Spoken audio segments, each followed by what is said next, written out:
Samantala, itinuturing naman ng Office of Civil Defense na hardest hit area ng Bagyong Opong ang Masbate.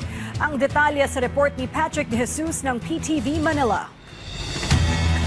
Humingi na ng tulong ang lokal na pamahalaan ng Masbate sa national government matapos ang pananalasa sa probinsya ng Bagyong Opong. 182 na barangay sa Masbate ang apektado ng bagyo at kabilang sa request ng LGU ay air support para magkaroon sila ng karagdagang assessment sa probinsya.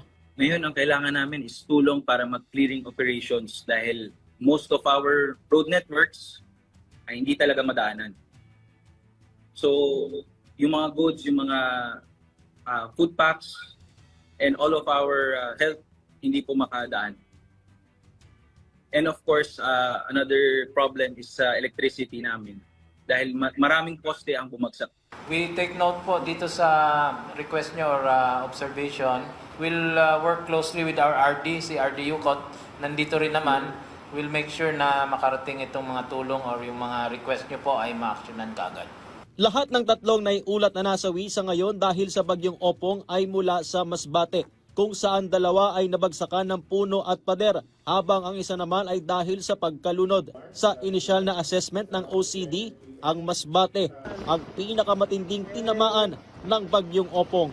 This is in terms of damage to properties, itong linya ng komunikasyon, yung linya ng kuryente. Diba, kanina naririnig natin, no, pati mga kabahayan, no, mga light materials na mga kabahayan. And then ito na nga po dun din sa nasawi. Tinitiyak naman ng OCD ang koordinasyon sa lahat ng probinsya at walang problema sa komunikasyon sa ngayon.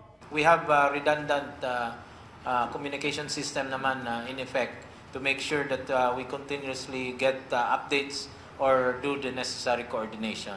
128,000 na pamilya o katumbas ng 433,000 na individual ang sinailalim sa preemptive evacuation dahil sa Bagyong Opong, partikular sa Bicol Region, Eastern Visayas at Mimaropa.